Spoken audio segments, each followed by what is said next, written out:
ரகசியத்தை அத வெளிதான் நமக்கு காட்டுது.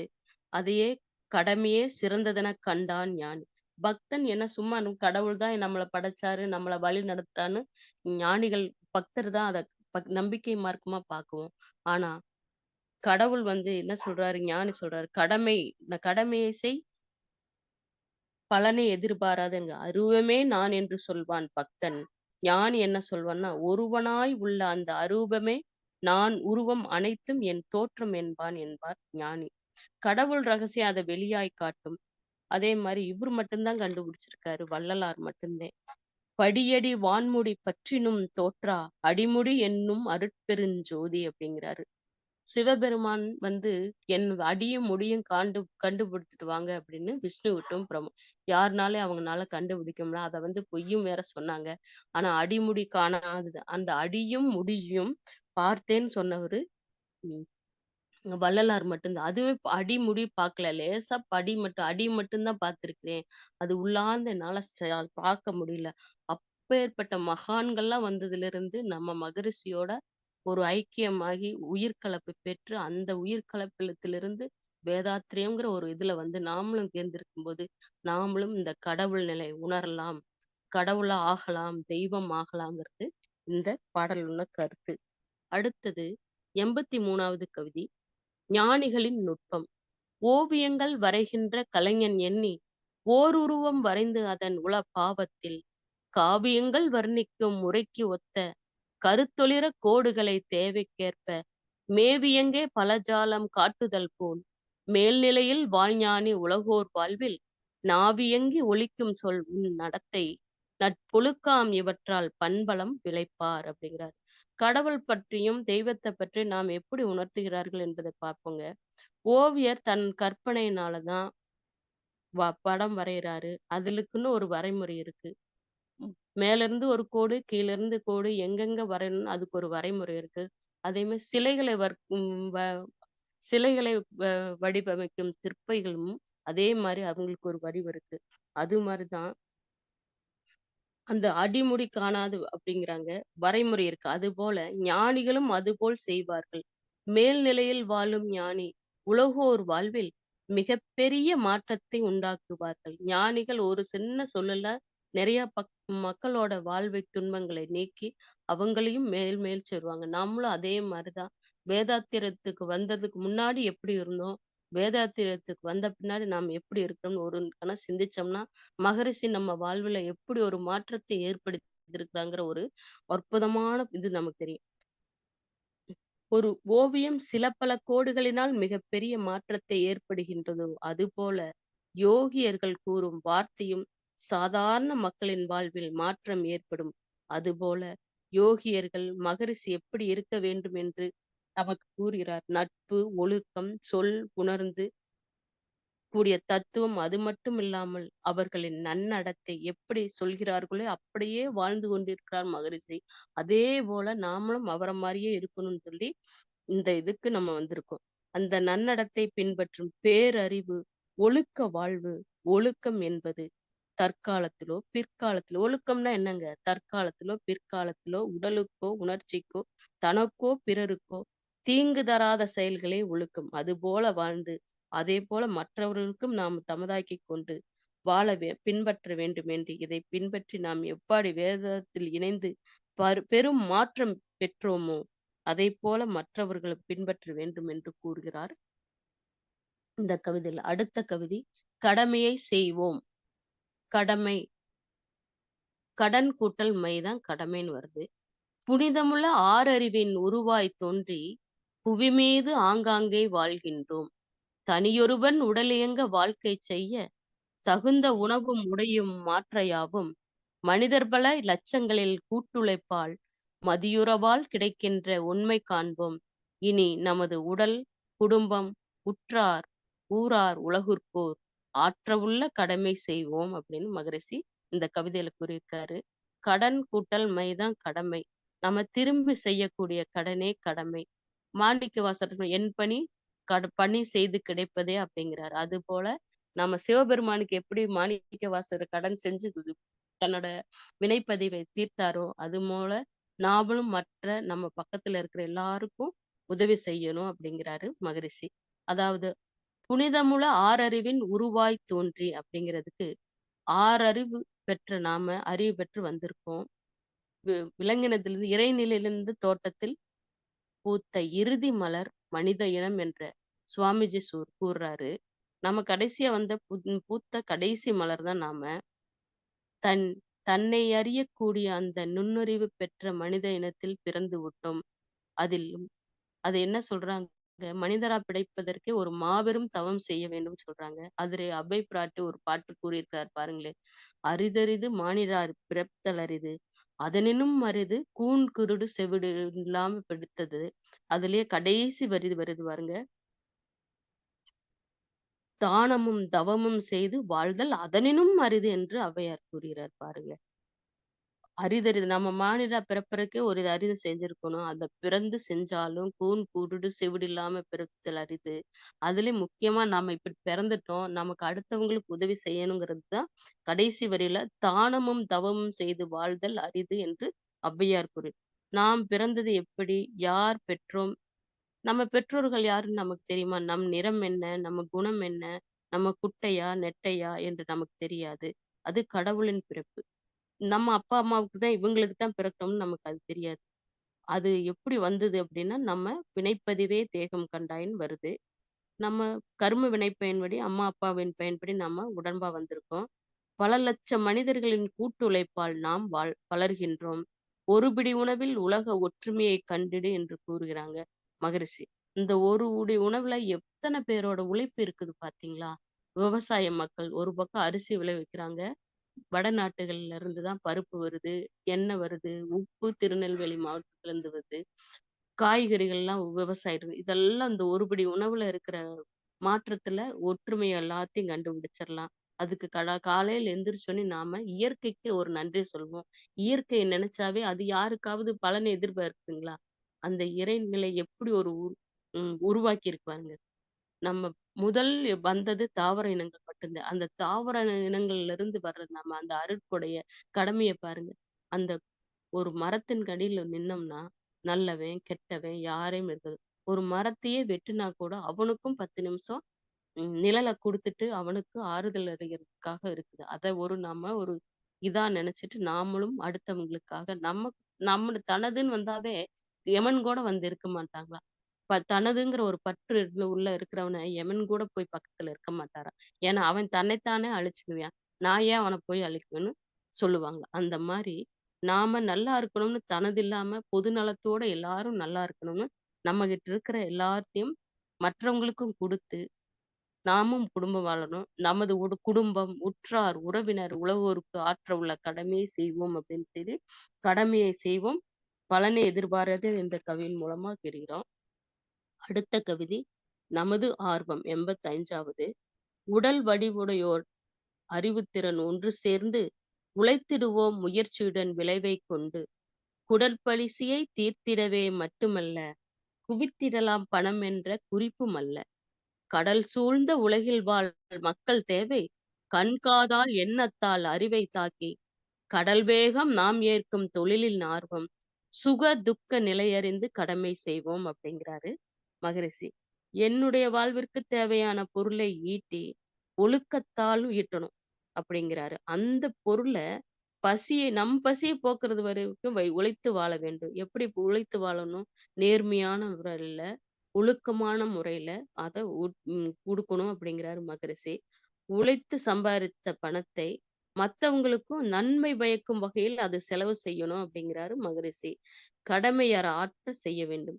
இந்த பூ உலகில் நாம் மட்டும் அல்லாது இந்த பூ உலகில நாம் மட்டுமா இருக்கோம்? இல்ல. நம்ம சுத்தி எல்லா உயிரினங்களும் இருக்கு. அதுவே மகரிஷி மட்டும் பாரதியார் ஒரு கவிதை சொல்றாரு. "காக்கை குருவி எங்கள் ஜாதி" அப்படின்றாரு. பாருங்களேன். செல்லம்மா சாப்பாடு செஞ்சு வைக்கிறதுக்கு ஒரு அரிசி எடுத்து வச்சிருக்காங்க. அந்த அரிசிய எடுத்து சமைக்கிறதுக்கு வச்சிருக்கிற அரிசிய எடுத்து பாரதியார் என்ன பண்ணிறாரு, காக்கை குருவிக்கெல்லாம் போட்டுறாரு. இத பார்த்தோனே நம்மளா இருந்தா என்ன பண்ணுவோம்? சண்டை கட்டுவோம், இது பண்ணுவோம். அம்மா எப்படி இப்படியே பார்த்துக்கிட்டே இருந்தாங்க. அந்த நேரத்துல போய் பக்கத்துல நின்னு பாரதியார் சொல்றாரு, "காக்கை குருவி எங்கள் ஜாதின்னு" பாடுறாரு. இதே மாரி அவரோட வாழ்ந்த காலத்துல பாரதியார் இருக்கும்போது, அப்போ இதே மாரி பேரழிவுகள்லாம் ஏற்பட்டிருக்கு. இதே மாரி இந்த சுனாமி ஏற்பட்டிருக்கும்போது, சுனாமி ஏற்பட்டு மறுநாள் என்னைக்குமே புயலுக்கு பின் அமைதிங்கிற மாரி, புயல் வந்த பின்னாடி அமைதி ஏற்படுது. அந்த நேரத்துல எல்லாரும் போய் மக்கள் எல்லாம் போய் உதவி செஞ்சு, பிணங்கள எல்லாம் எடுத்து இது பண்றாங்க.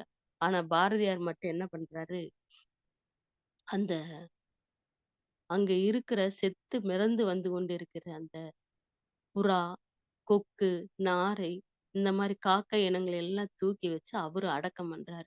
"ஏய்யா இத்தன பிணங்கள் இருக்கு. இதையெல்லாம் நீ தூக்காம, இந்த ஒண்ணுக்கும் ஆகாத இந்த புறாவளையும் இந்த பறவைகள் இனங்களமா பார்த்து இது பண்றீங்களே!" அப்படின்னு கேட்டிருக்காங்க. அதுக்கு சொல்றாரு மகிழ்ச்சி.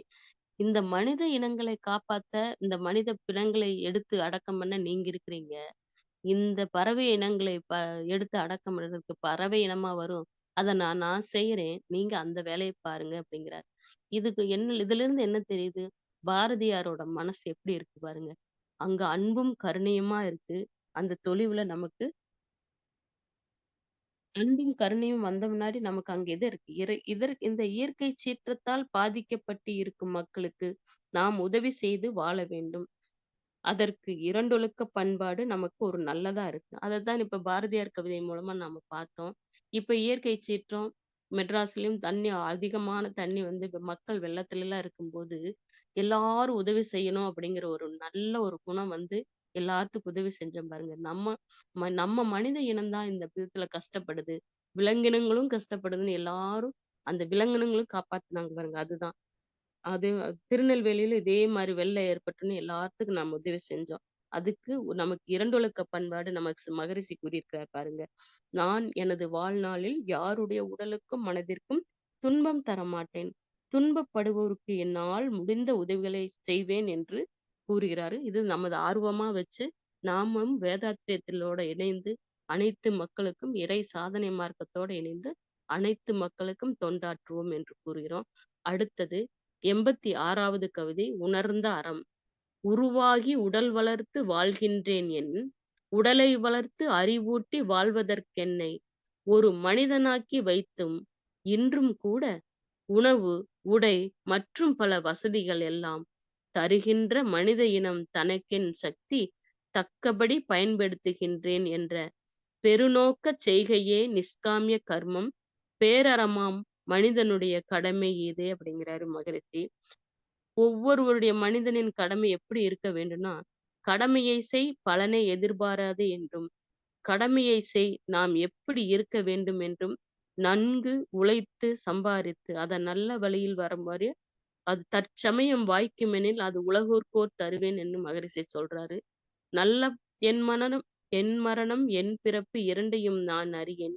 இவை என்றும் என் மனதில் வைத்துக் கொண்டே அ உழைச்சு சம்பாரிச்சு நேர்மையான முறையில சம்பாரிச்சு, அது 1958ல உலக சமுதாய சேவா சங்கம் என்ற ஒரு அமைப்ப உருவாக்கி, மக்களுக்கு அவர் பெற்ற செல்வம், கல்வி, ஞானம் எல்லாத்தையும் எல்லா மக்களும் பெற வேண்டும் என்று கூறி அத வைக்கிறாரு. அதுதான் நிஷ்காமிய கர்மம் ஆகும் என்று கூறுகிறார். இந்த பாட்டு மூலியமா தான் நமக்கு மகரிஷி வந்து நாம எப்படி வந்தோம், உலகில் வந்தோம்ங்கிறது மகரிஷி மறுபடியும் மறுபடியும் இதவே தான் சொல்லிக்கிட்டே இருக்காங்க. "தந்தத்தாய் ஓருயிரும் தழைத்ததொரு உடலாகி உலகில் வந்தேன்" என்று மகரிஷி ஒரு கவியில கூறுறாரு. "விந்து கடித்த இடத்துல தான் பிறப்பு. நாம் உருவாகினோம். கருவாகி பின் வளர்ந்து நிற்கின்றோம். உடலை வளர்த்து நமக்கு அறிவை ஊட்டி, உணவை, உடை கொடுத்து எல்லாம் சமுதாயம். நம் பெற்றோர் அவரவருக்கு சக்திக்கு தக்கபடி பயன்படுத்த வேண்டும். அவர்களுக்கு கடமையை செய்ய வேண்டும்.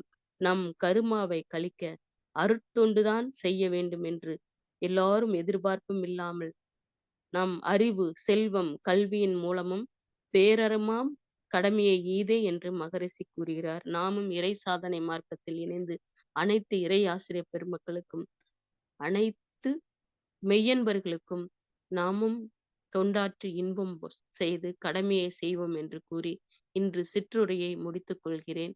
இதில் ஏதாவது பிழை இருந்தால் அது என்னையே சேரும். நான் அறிந்ததில் ஏதாவது பிழை இருக்கும். ஆனால் மற்றது எல்லாம் உயர்வு இருந்தால் அது மகரிஷியே சாரும் என்று கூறி என் உரையை நிறைவு செய்கின்றேன். நன்றி. வாழ்க வளமுடன். மிக்க நன்றி அம்மா. வாழ்க வளமுடன். அடுத்ததாக வாழ்த்துரை மற்றும் வாழ்த்துரை அளிப்பதற்காக குழந்தைவேலு ஐயா அவர்களை தொடர்ந்து உலக நல வேள்வி பாடுவதற்காக சுமதி அம்மா அவர்களையும் வரவேற்கிறோம். வாழ்க வளமுடன் அம்மா. நன்றிங்கம்மா. வாழ்க வையகம், வாழ்க வளமுடன். குரு வாழ்க, குருவே துணை. இன்றைய இந்த இனிமையான காலை வேளையிலே இறை சாதனை மார்க்கம் இறை ஆசிரியர் பயிற்சியில் கொங்கணர் அணியின் சார்பாக முதலாவதாக இறை வணக்கம் குரு வணக்கம் பாடிய ஜானகி அம்மா அவர்களுக்கு நன்றி. அதனைத் தொடர்ந்து சிறப்பானதொரு 9 மைய தவம் நடத்தி கொடுத்த மல்லிகா அம்மா அவர்களுக்கும் நன்றிகளும் வாழ்த்துக்களும். கோஹோஸ்ட் செய்து கொண்டிருக்கும் நளினி அம்மா அவர்களுக்கும் வாழ்த்துக்கள். இப்போது மிக சிறப்பானதொரு சிந்தனை உரையை மகரிஷியின் ஞானமும் வாழ்வும் என்ற 82 to 86 கவிகளை மிக நேர்த்தியாகவும் அவர்களுக்கே உள்ள பாணியில் அம்மா சங்கீதா அம்மா அவர்கள் சிறப்பாக கூறியுள்ளார்கள். அதில் அவர்கள் மகரிஷின் கடவுள் என்ற கடவுள் தன்மையை உணர்ந்தவனே மனிதன் என்றும், அல்லாஹ் இயேசு போன்றவர்களை பற்றியும், கடவுள் எனப்படுபவனும் மனிதனே, மனிதனே கடவுள், அந்த இறைநிலையை உணர்ந்தவன் அதுவே இதுவாக மாறியிருக்கிறது என்பதும், வள்ளுவனுடைய குரலை ஐயப்படாதது அகத்தானே என்பதை பற்றி மிக சிறப்பாக எடுத்துரைத்தார்கள் உதாரணத்துடன். அடுத்ததாக ஞானிகளின் நுட்பம் என்பதை பற்றி மிக சிறப்பாக, எப்படி ஒரு ஓவியம் வரைய பல கோடுகளை போட்டால் மேலும் கீழும் கோடுகள் போட்டால் அது ஓவியம் ஆகிறதோ அதுபோல ஞானிகள் யோகியர்கள் அவர்களுடைய சொல், அவர்களுடைய நடத்தை, இவைகளை பின்பற்றி பல மகான்களை பின்பற்றி நம் மகரிஷி வாழ்ந்து கொண்டிருக்கிறார்கள். அவர்களை நாம் குருவாக அடைந்தது நம் பாக்கியம். நாமும் அவர் வழியில் நடப்போம் என்பதை அந்த ஒழுக்க பழக்கங்களை விளக்கமாக கூறினார்கள். அடுத்ததாக அதனைத் தொடர்ந்து கடமை செய்வோம் என்ற மகரிஷியின் கவிக்கு மிக சிறப்பானதொரு ஔவையாரின் கவியை கூறினார்கள். அரிதரிது மானிடராய் பிறத்தல் அரிது என்பதை கூறி அந்த கவியின் ஔவையாரின் கவியில் கடைசி வரியாகிய தானமும் தவமும் செய்து வாழ்தல் அரிது அப்படிங்கிறத மிக கோடிட்டு சுட்டி காட்டி இருக்கிறாங்க. நம்ம 6 அறிவு பெற்றவர்களை புனிதமுள்ள 6 அறிவு பெற்றோர் என்று கூறியிருக்கிறார்கள். ஆகவே நாம் அந்த 6வது அறிவு பெற்ற நாம் அனைவரும் கடமை செய்வோம் என்பதை மிக அழுத்தமாகவும் தெரிவித்தார்கள். அதனைத் தொடர்ந்து மகரிஷின் 85வது கவியாகிய நமது ஆர்வம் அப்படிங்கிறத பத்தி பாரதி கவிய அவங்க மேற்கோள் காட்டினாங்க. காக்கை குருவி எங்கள் ஜாதி என்பதை பாடியிருக்காரு.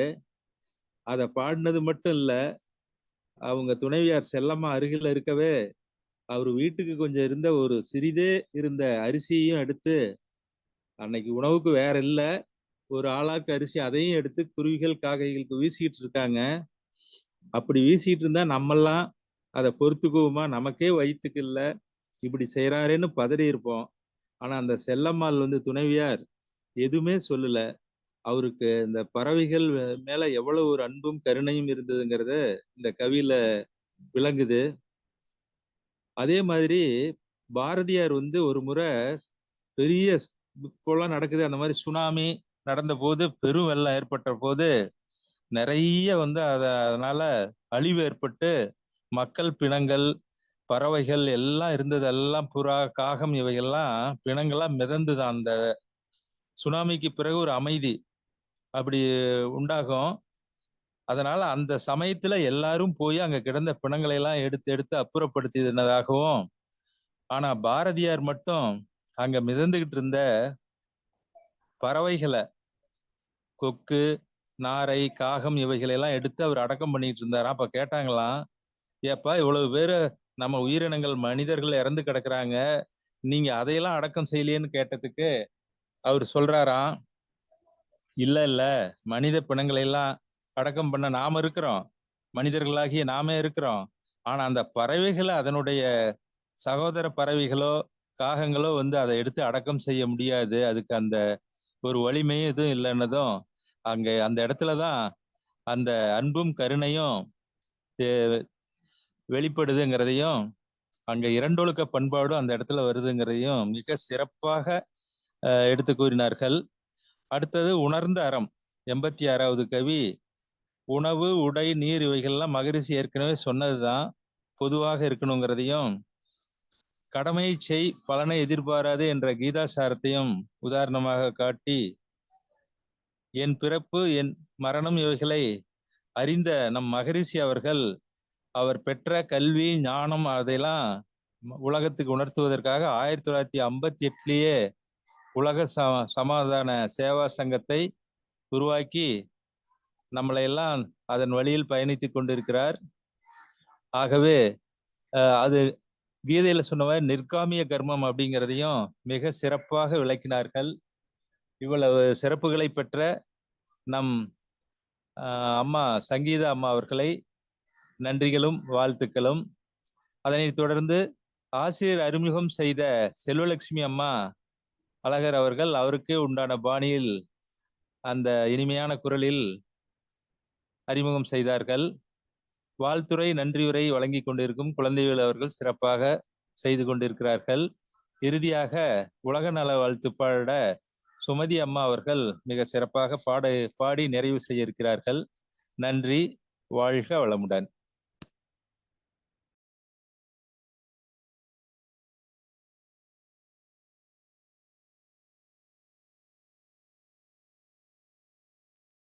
வாழ்க வையகம், வாழ்க வையகம், வாழ்க வளமுடன். குரு வாழ்க, குருவே துணை. உலக நல வாழ்த்து. உலகமெல்லாம் பருவமழை ஒத்தபடி பெய்யட்டும், உழவரெல்லாம் தானியத்தை உவப்புடனே பெருக்கட்டும், பல தொழில்கள் புரிகின்ற பாட்டாளி உயரட்டும், பகுத்துணர்வில் தொகுத்துணர்வு பண்பாட்டை உயர்த்தட்டும், கலகங்கள் போட்டி பகை கடந்து ஆட்சி நடக்கட்டும், கல்லாமை கடன் வறுமை களங்கங்கள் மறையட்டும், நலவாழ்வை அளிக்கும் மெய் ஞான ஒளி வீசட்டும், நம் கடமை அறவாழ்வின் நாட்டத்தே சிறக்கட்டும், நம் கடமை அறவாழ்வின் நாட்டத்தே சிறக்கட்டும், நம் கடமை அறவாழ்வின் நாட்டத்தே சிறக்கட்டும். வாழ்க வையகம், வாழ்க வையகம், வாழ்க வளமுடன், வாழ்க வளமுடன். மிக்க நன்றிங்கம்மா. அருமையாக பாடலை சேர்த்து கொடுத்த சுமதி அம்மா அவர்களுக்கு நன்றிகளும் வாழ்த்துக்களும். மற்றும் கொங்கணர் குழு அனைவருக்கும் மிகுந்த பாராட்டுக்கள். மற்றும் கலந்து கொண்ட அனைத்து இறை அன்பர்களுக்கும் இறை ஆசிரியர்களுக்கும் மிக்க நன்றிகளும் வாழ்த்துக்களும். மேலும் இதனை சிறப்பாக வழிநடத்தி செல்லும் இறை ஆசிரியர் இறை மதன் ஐயா அவர்களுக்கும், சிவஸ்ரீ அம்மா, கனகா அம்மா, மாலதி அம்மா அவர்களுக்கும் மிக்க நன்றிகளும் வாழ்த்துக்களும். வாழ்க வளமுடன். அடுத்த நிகழ்வாக மாலதி அம்மா, ஃபீட்பேக் ப்ளீஸ். வாழ்க வையகம், வாழ்க வையகம், வாழ்க வளமுடன். அம்மா ரொம்ப அருமையாக இருந்தது, ரொம்ப அருமையம்மா. இறைவணக்கம் பாடிய ஜானகி அம்மா, 9 மையதம் மல்லிகா அம்மா அவர்கள், கோபஸ்ட் கொடுத்த நளினி அம்மா அவர்கள், வரவேற்பு ஆசிரியர் அறிமுகம் கொடுத்த செல்வலட்சுமி அம்மா அவர்கள், சிந்தனை உரை சங்கீதா அம்மா அவர்கள், வாழ்த்துரை நன்றியுரை குழந்தைவேல் ஐயா அவர்கள், உலக நாள வாழ்த்து சுமதி அம்மா அவர்கள், ரொம்ப அற்புதமாக அந்த சிறப்பாக படைத்து கொடுத்த கொங்கணர் குழுவுக்கு நன்றிகள் வாழ்த்துக்கள். அந்த அம்மா சிந்தனை விருந்து கொடுத்தாங்க, ரொம்ப அருமை. 82 to 86 பாட்டுகளிலும் அவ்வளவு விளக்கம் நல்லா கொடுத்தாங்க. கடவுள் எனப்படுவனே மனிதன் ஆவரான் என்றும், கடவுள் என்ற உள்ளார்ந்த என்ற பிரம்மம் என்றும், ஆதி அனாதி என்றும், கருத்தேங்கி கருத்துணர்த்து அந்த வினைப்பதிவை எப்படி தெரியுது அப்படிங்கிறதையும், ஆக்கினியில உள்ளுணர்ந்து பார்க்கும் பொழுது கடந்து இருந்து கருத்தை உணர்த்தும் பொழுது அதை உணர முடியும் என்பதையும், நானே அவனாகவும்